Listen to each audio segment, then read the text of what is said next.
Car auquel des anges Dieu a-t-il jamais dit, tu es mon fils, je t'ai engendré aujourd'hui.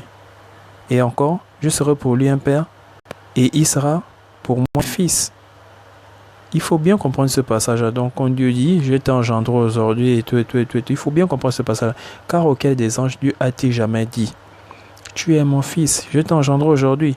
Et encore, je serai pour lui un père, et il sera pour moi un fils. Il faut bien comprendre ce passage. Donc, pour bien comprendre ce passage, nous allons aller lire un verset dans le livre de Job. Job, chapitre 1, verset 6. Or, les fils de Dieu vinrent un jour se présenter devant l'Éternel, et Satan vint aussi au milieu d'eux. Les fils de Dieu vinrent un jour. Les fils de Dieu. Donc, Dieu a plusieurs fils. Dieu a plusieurs fils. Il faut comprendre bien. Au fait, il faut bien comprendre, voilà, tu es mon fils, je t'ai engendré aujourd'hui. Il faut bien comprendre ce passage-là. Il faut bien comprendre ce passage. Donc, vous voyez bien que dans Job, chapitre 1, verset 6, il est écrit, « Or, les fils de Dieu vinrent un jour se présenter devant l'Éternel. » Donc, Dieu a plusieurs fils. Dieu a plusieurs fils. Bon, maintenant, allons-y maintenant faire la lumière sur « Tu es mon fils, je t'ai engendré aujourd'hui. » Psaume chapitre 2, verset 7, 8, 9. « Je publierai le décret. Je publierai le décret. » Donc, il a reçu le décret. Il a reçu le décret. Il a reçu le décret. Le décret, c'est une décision qui émane d'une autorité. Il a reçu le décret. Et il a reçu le décret de qui? De l'Éternel. Je publierai le décret. L'Éternel m'a dit, donc son créateur l'a dit, tu es mon fils. Donc, il a reçu ce décret-là. C'est un décret qu'il a reçu. Je t'ai engendré aujourd'hui. Je t'ai engendré aujourd'hui. Il faut qu'on comprenne ça. Il faut comprendre ça. Demande-moi, je te donnerai les nations pour héritage et les extrémités de la terre pour possession. Tu les briseras avec une verge de fer. Tu les briseras comme le vase d'un potier. Donc, je publierai le décret. Il a reçu ce décret. Il a reçu un décret. L'Éternel m'a dit, tu es mon fils, je t'ai engendré aujourd'hui. Je t'ai engendré aujourd'hui. Donc, c'est après avoir reçu le décret qu'il a été déclaré fils de Dieu. Et il a été élevé au-dessus de ses semblables. Nous allons voir cela. Hein? Nous allons voir cela. Il a été élevé au-dessus de ses semblables. Donc, il y a le Christ et il y a son Père. C'est assez clair. Donc, c'est grâce à ce décret-là. Donc, il dit bien, je publierai le décret. L'Éternel m'a dit, tu es mon fils, je t'ai engendré aujourd'hui. Donc, il a reçu une autorité, il n'est plus le même. Il a reçu une autorité, il n'est plus le même. Mais nous avons vu dans le livre de Job, au chapitre 1, verset 6, c'est les fils de Dieu. Donc, Dieu avait beaucoup de fils. Et vous allez voir des passages clairs. Il a été élevé au-dessus de ses semblables. Donc, il y avait au-dessus. Donc, c'est que Dieu a beaucoup de fils, mais il a élevé le Christ au-dessus des autres. Et il a donné un nom plus glorieux. Donc, le Christ aussi a donné le nom à ses disciples. Le Christ a donné le nom à ses disciples. Toi, voilà, tu es, je te ferai pécheur des hommes. Mais, frères et sœurs, le nom, c'est une autorité. Les disciples ont reçu une autorité. Du moment où, voilà, le Christ a donné des nouveaux noms. Même vous, nous avons beaucoup de pasteurs et beaucoup de prophètes là, qui prennent de nouveaux noms bibliques. Voilà, je m'appelle Ézéchiel, je m'appelle Jérémie, pasteur Jérémie, pasteur. Pourquoi ils prennent ce nom? Ils peuvent garder leur nom. Donc, c'est que le nom, c'est l'autorité. Ils ne sont plus les mêmes. Donc, méditez beaucoup, frères et sœurs. Méditez beaucoup. Donc, je publierai le décret. Il a reçu le décret. Il a reçu ce décret.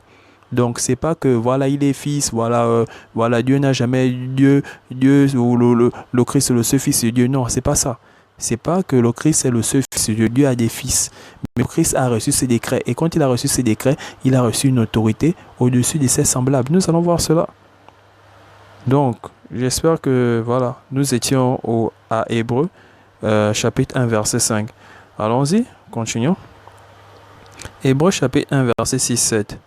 Et lorsqu'il introduit de nouveau dans le monde le premier-né, il dit que tous les anges de Dieu l'adorent. De plus, il dit des anges, celui qui fait de ses anges des vents et de ses serviteurs une flamme de feu.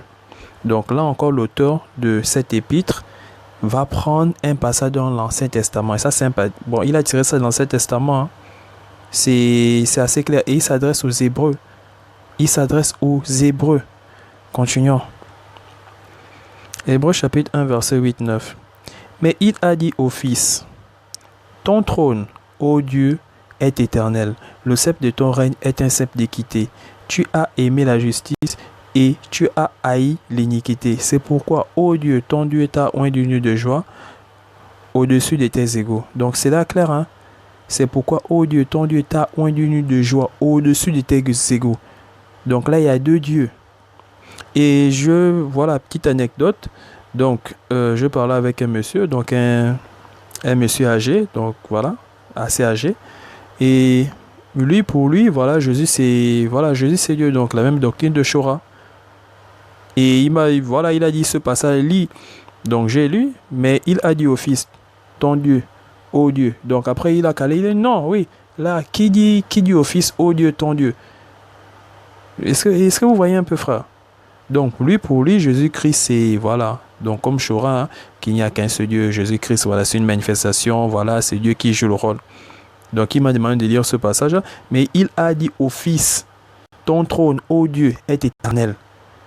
Donc après il m'a posé la question, qui s'adresse, voilà, donc c'est Dieu qui dit, donc pour lui, hein, c'est Dieu qui dit au Fils, donc ô Dieu, ton Dieu. Mais sans savoir, donc il ne savait pas que l'auteur de cette épître aux Hébreux, a tiré ça d'un passage de l'Ancien Testament. Donc frères et sœurs, il faut beaucoup méditer. Quand vous lisez la Bible, méditez beaucoup. Donc l'auteur de cette épître s'adresse aux Hébreux. Il s'adresse aux Hébreux. Et il a utilisé beaucoup de passages de l'Ancien Testament. Pour faire comprendre. Parce que c'est que bon, il s'adresse aux Hébreux. Les Hébreux connaissent l'Ancien Testament. Ils connaissaient ça. Donc ils connaissent ces passages. Et il dira même, il est écrit quelque part. Donc, il n'a pas dit au verset tel et tout. Avant, c'était comme ça. Hein. Donc, il a retenu la lecture et il ne fait que rapporter les textes comme ça. Donc là, il y a sûrement aussi beaucoup de frères et sœurs, voilà, qui vont regarder ça, qui vont se reconnaître, voilà. Donc, mais il a dit au Fils, ton trône, ô Dieu, est éternel. Donc, pour ce monsieur, c'est Dieu qui parle au Fils. Donc, c'est que si Dieu parle au Fils de cette manière, c'est que, voilà, donc le Fils, c'est Dieu. En temps, l'auteur de cette épître a tiré ça d'un passage de l'Ancien Testament. C'est assez clair, mais vous voyez que quand on ne prend pas en compte tout ça, donc quand on ne sait pas que voilà, cet auteur a pris des passages de l'Ancien Testament et autres pour faire comprendre ça à ses frères qui n'arrivaient pas à comprendre à un certain point. Donc, les frères étaient complètement en désaccord, voilà, sur beaucoup de points par rapport au Christ. Donc, pour eux, voilà, le Christ n'est pas souverain sacrificateur. C'était ça, hein. Eux, voilà, pour eux, parce que pour être souverain sacrificateur, il faut être d'une tribu, il faut être de la tribu, il faut être de la famille, voilà, il faut être de la tribu, il faut aussi être de la famille, là, pour être souverain sacrificateur. Donc, c'est ça. Donc, vous voyez bien comment, quand vous ne méditez pas sur la parole, quand vous ne méditez pas, donc vous ne cherchez pas à savoir qui d'abord l'auteur de cette épître. On ne connaît pas l'auteur de cette épître. Pour les grands philosophes, donc voilà, voilà, non, les livres apocryphes, voilà, ça c'est les livres apocryphes, c'est les livres dans l'authenticité douteuse. Mais Hébreux, nous ne connaissons pas l'auteur de cette épître. Et cette épître, voilà, des siècles après, vous êtes toujours, donc frère, c'est étonnant, hein, de voir que voilà, premièrement, d'abord, les gens sont bloqués à ce passage-là. Mais il a dit au Fils, ô Dieu, ton Dieu. Donc pour certaines personnes, voilà, le Christ, si Dieu dit cela au Fils, c'est que le Christ est Dieu. Mais ils n'ont pas compris que c'est un passage tiré de l'Ancien Testament. Ils n'ont pas compris ça. Ils n'ont pas compris que voilà, l'auteur a tiré cela du psaume 45. Ils n'ont pas compris ça. Donc, comment ils sont déjà à côté. Et deuxièmement, pour vous, voilà, Jésus, voilà, il est sans père, sans mère. Vous n'avez pas compris ce que l'auteur a voulu faire passer aux Hébreux. Des siècles après. Et je dis même, voilà, parce que vous êtes des grands philosophes. Non, tel livre apocryphe, tel livre n'est pas inspiré. Oh, tel livre, on ne connaît pas l'auteur. Hébreux, qui connaît l'auteur de cette épître? Qui connaît l'auteur? Qui connaît l'auteur de l'épître aux Hébreux? Qui connaît?